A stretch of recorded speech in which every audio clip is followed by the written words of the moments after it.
When we start the book, we enter in the middle of a scene where Starr Carter is at a party with her friend Kenya. As Kenya is ready to get into trouble with some other girl, we meet Khalil, one of Starr's older friends from the past. They lived together, they spent lots of time together, and when Starr's parents were working, or when her mother was at work, Khalil's grandmother would look after them. They reminisce about the past and talk about everything that they can remember. And Starr has to be honest here. She kind of let Khalil go and forgot about him, and they got out of touch. Then, out of the blue, they hear gunshots and everybody starts running. In the next scene, Starr and Khalil are in the car and they keep on reminiscing. And they talk about the fact that they got out of touch. But she does question how he got this car and how he got these very expensive Jordan shoes. So Starr draws up the numbers and comes to her own conclusion. Khalil has been selling drugs. On the radio, Tupac Shakur's song and album Thug Life is playing, and they talk about what it means, Thug Life. And I will make a separate video about the title of the book, so make sure that you subscribe so that you know when that video will be out. Then they hear a whoop whoop from the police, and a white police officer known as 115 walks up to the car and wants to check Khalil's license and registration. At this point, Starr tells us that she has been drilled for this moment all her life. Her parents have told her what she has to do when she's stopped by the police. And she compares this talk she had with her parents with the talk about the birds and the bees. And she says that white children only get one talk, but black children need to have two talks. One about the bird and the bees, and one about what you should do when a police officer stops you. She does what she has been told, but Khalil, on the other hand, he does some things different. He keeps on demanding that the police officer tells them why he has been stopped, and 115 eventually says that he stopped them because of a broken tail light. As Khalil continues to complain, 115 asks him to step out of the car so that he can check his information. He finds nothing in Khalil. And as he walks back to his police car, Khalil makes a very big mistake. He opens the car door to check on Starr. At this moment, 115 shoots Khalil. Starr rushes out of the car to check on Khalil, but unfortunately, he dies in her arms. After this, Starr's life turns upside down, and she keeps comparing her life with the life of Will Smith in The Fresh Prince of Bel-Air. This is not the first time Starr sees one of her friends die in front of her eyes. It has happened before to her friend Natasha when she was younger. Natasha died because of an accident. She was caught up in a crossfire during a gang shooting. Starr has to go back to school on Monday and she feels unhappy around her friends. She even feels uneasy around her boyfriend, Chris, who is white. She chooses not to tell anyone about what happened to Khalil, and this is going to haunt her for quite some time in the story. And that makes this quite an important detail, because she doesn't tell other people what happened to Khalil. They kind of get upset with her, because what's going on? Why has her behavior changed so much? Later on, Starr's uncle, Uncle Carlos, who is a police officer, convinces Starr that she has to talk to the police and she has to go up as a witness. Now let's go back to Starr at school, because at school she talks with her friends Haley and Maya about lots of things that happened during spring break. So while the others were on holiday to the Bahamas and who had to go visit family, Starr was a witness in the shooting of Khalil. Again, she doesn't tell her friends about this. We also learn around chapter 5 that Haley, one of Starr's best friends, has unfollowed her on Tumblr. Now if you're Generation Z and you don't know what Tumblr is, Tumblr was a website on which you can share pictures. And I think all the 90s kids like myself know what Tumblr is, but look it up on the internet if you're unclear what it is. Haley unfollowed Starr because she reposted a picture of the killing of Emmett Till, and Haley wasn't interested in looking at those things on her Tumblr page. Now Starr doesn't talk to her boyfriend Chris, and she does this because of a unrelated reason. In a good old makeout session, Chris took out a condom, even though they talked about the fact that Starr was not ready for sex. She's very upset about this, and she doesn't want to talk to him until he has apologized. Now he claims that he knew that they weren't going to have sex, but he just wanted to bring it just in case. In the end, they make up and, they get back together, and she's not angry at Chris anymore, but she ends up crying because she had flashbacks to the killing of Khalil. Now, in the next scene, we are at the police station, and Starr has to talk to Detective Gomez and Detective Wilkes. They keep on referring to Khalil's death as an incident, and Starr doesn't really like this because she thinks it was an actual killing. Now, we learn at the police station that these detectives, Gomez and Wilkes, are more interested in justifying 115's actions rather than finding out what actually happened, because they keep on asking about Khalil and whether he was a drug dealer, and they didn't ask about what happened during the shooting. Starr starts feeling that there won't be any justice for Khalil, a phrase that we'll hear a lot in the rest of the book. And even when Khalil's murder is mentioned on the news, they keep on referring to him as a suspected drug dealer rather than a victim. We're now back at school, and Haley and Maya are playing basketball with Starr. And they play against some boys from their class, including Chris.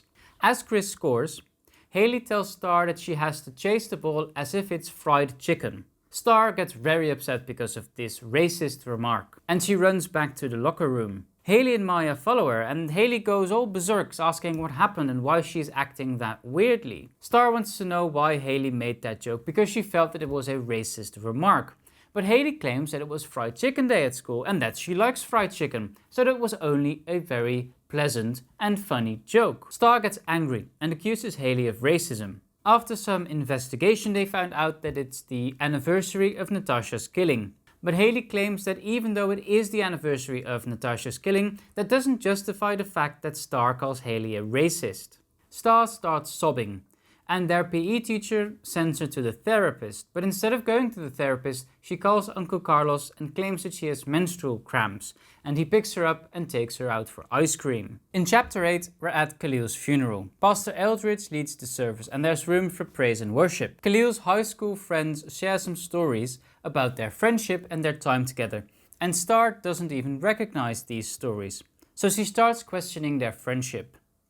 Were they really that close? Afterwards, April Oprah, a member of the organization Just for Us Justice, takes the stand and informs the congregation that the police aren't going to arrest nor investigate 115, and that no gun was found in Khalil's car. She wants the congregation to join her in a peaceful protest and march towards the police station. Before the funeral ends, the King Lords, one of the biggest gangs of Garden Heights, enter the church, and they place a bandana on Khalil's coffin, indicating that he was actually one of the King Lords.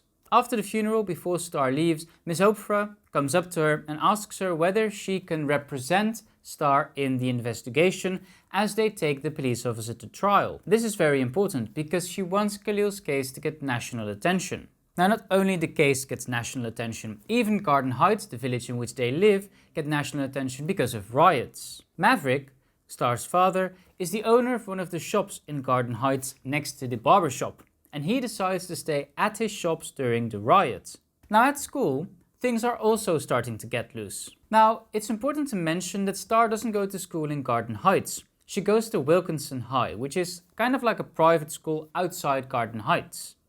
Now at this school, people have heard about Khalil's killing, of course, and young people claim that they want justice for Khalil. Remy, Haley's brother, decides to start a riot himself, and he plans a protest to skip school just for justice for Khalil. Haley is excited because then she can skip school, but she doesn't like the fact that they're protesting the murder of a drug dealer. This upsets Starr, and as everybody runs out of class and runs out of school, Starr and Chris stay in their English class, and their teacher teaches them anyway. After school, Starr and her brothers, Seven and Shikani, drive to the family store, and they see Mr. Lewis, the owner of the barbershop next door, being interviewed by some people from television. And this Mr. Lewis, foolish yet bravely, calls out King as the leader of the King Lord. And as soon as the reporters leave, Maverick asks Mr. Lewis whether he has lost his mind, because he now knows that Mr. Lewis's life is in danger. Mr. Lewis claims that he ain't afraid because he fought in Vietnam and in the Korean Wars and whatnot, so he can handle some punk-ass people like King. Some police officers nearby overhear this argument and they think that Maverick is assaulting Mr. Lewis. They ask for Maverick's ID and they put Maverick to the ground as soon as they notice that he's related to Starr. When the police officers have left, Maverick lets out his anger in his office, and Starr is reminded of the fact that Maverick, her father, has explained that since slavery, black men have had this anger in them, and now he's letting all the anger out. Kenya, one of Starr's other friends, gets upset when she learns that Starr doesn't want to talk about the shooting at Williamson High, and she claims that Starr wants to defend her white friends whenever they can, but she doesn't want to defend her friends from Garden Heights, and that maybe she's ashamed for her Garden Heights life. Next, we learn that the district attorney wants to talk to Starr about 115 and the shooting, because she wants to try to get this case in front of a grand jury, who then need to decide whether they're going to indict 115, and this means that they will put it up for trial, and when it goes to trial, it means that he will be officially charged for murder. Starr gets prepped for this by Miss Ofra, who insists that she should do a television interview to get her story out of the world. In chapter 16, this interview takes place, and Starr and her family are picked up by a limousine. The interviewer, Diane, asks Starr about Khalil and his life and what he did as a kid. Starr, who remains anonymous during this interview, explains that she's hurt by people judging Khalil for the fact that he's been selling drugs, because they don't know why he has been selling drugs, and he has been selling drugs because he wants to provide for his family. Khalil's mother, Brenda, owed King some money, and she wasn't able to pay that, so Khalil is selling the drugs in order to pay off this debt she has with King. Now, saying this on television was one of Starr's poorer moves, as she dry snitched on King. At the end of the interview, Diane asks Starr what she would say if 115 was right in front of them, and she says she would ask him whether he would have shot her too. As I mentioned, this wasn't Starr's best move, and their house gets attacked by gunmen. And they even are able to shoot through the front door. Uncle Carlos comes over and promises that he will keep his family safe, but Maverick already has his protection covered. Members of the Caesar Grove King Lords would protect them. Uncle Carlos doesn't really like this, because he doesn't want gang members protecting his family.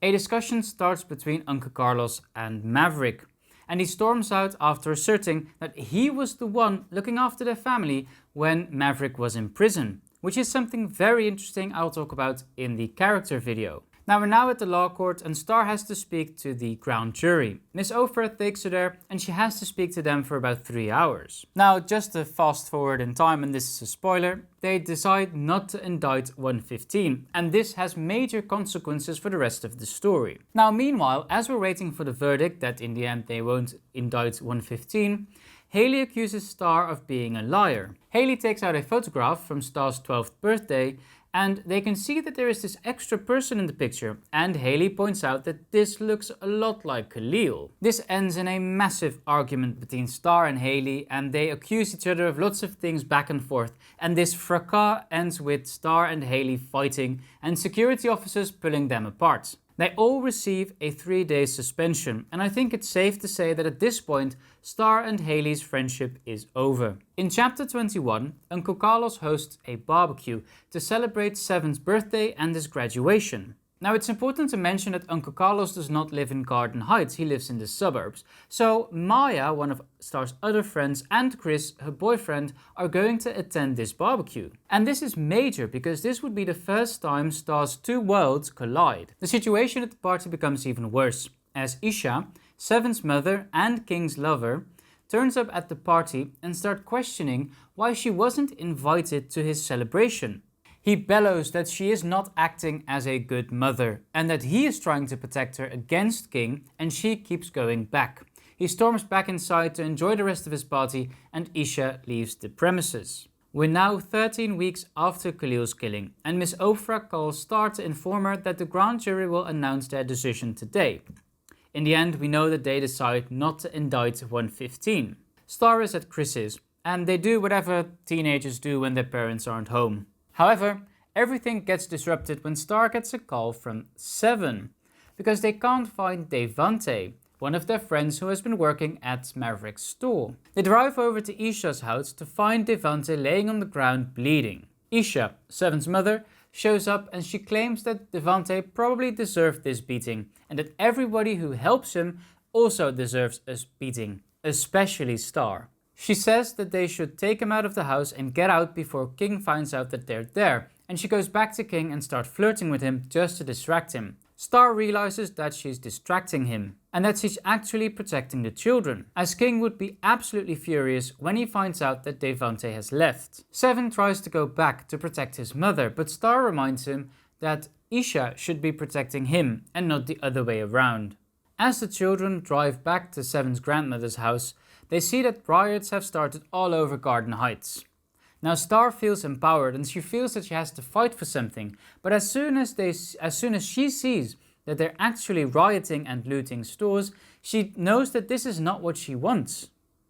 The teenagers try to go back to Maverick's store, but they are unable to get there because of police blockades. So now they need to find a different route to get to Maverick's store, and they decide to go the other way around. However, Seven's car runs out of petrol, so they leave the car behind to find a petrol station. A group of protesters approaches them, yelling a hairbrush, not a gun, referring to the fact that Khalil was actually reaching for his hairbrush and not reaching for his gun, a claim that 115 has made. Starr sees Miss Ofra, and she says that she wants to do something as well. Miss Ofra asks her whether her mother knows what she is doing, and Starr lies that she does. She moves Starr to the front of the crowd, and the crowd asks for Starr to speak. "Use your weapon," Miss Ofra claims. Starr takes the bullhorn and claims that Officer Cruz, which is 115's real name, assumed that they were up to no good, even though they were just driving home. She also claims that he is the criminal in all of this, and not Khalil and not Starr. She states that Khalil lived and that how he lived was way more important than how he died. Unfortunately, this is where the police come in and they throw tear gas at Starr. But Starr, who is filled with adrenaline and passion, throws it back to the police officers. This tear gas stings the teenagers and they can't see anything. One of the Cedar Grove King Lords picks them up and they drive along in his truck with a cameraman and a news anchor. Now Starr makes another public news announcement, and she claims that none of this makes sense. They drive up to Maverick's store and use all the milk they can find to wash out their tears, but then someone throws a Molotov cocktail into the store and it whooshes all over the place. The place is in flames and they need to find a way out. They're unable to escape through the front door because the building is filled with flames, so they try to go through the back door, but it's jammed. They yell at Mr. Lewis for help, and Maverick eventually shows up with his keys and is able to save and rescue the children. The store and Mr. Lewis' barber shop burn down in the flames. Meanwhile, as the family looks as the shop's ablaze, King stands just about in the vicinity and is smoking a cigarette. Mr. Lewis starts pointing and yelling and claiming that it was King who threw the Molotov cocktail. Maverick backs him up, and as law enforcement arrive, they ask whether they have seen that King threw the Molotov cocktail. They deny, but several neighbors attest that they saw King throw it. The police arrest him and people cheer as they drive him off. Later, Uncle Carlos says that they arrested him for arson, which is when you set something on fire deliberately, and that they will let him off with a minor sentence. They could only keep King longer if they know where he stores his drugs. Uncle Carlos asks Devante whether he feels like becoming a witness against King so that they can arrest him for drug possession and selling drugs. Now, we're now at the end of the book, and the book ends with Miss Ofra calling Starr to apologize for putting her in danger and to discuss the grand jury verdict. Haley apologizes to Starr too, but Starr doesn't feel like becoming friends with her anymore. The family move out to their new house, and this is important because throughout the book, Maverick has claimed that he does not want to move. He wants to stay in Garden Heights to protect the environment and to help the people in Garden Heights. They go back to the store to look at the wreckage and what can be saved. Mr. Lewis gives Maverick his store as well, and they will be able to build a very large grocery store in the spot of these two stores. The book ends with Starr naming all the names of real-life police violence victims, and she claims that she will never give up fighting for a better ending.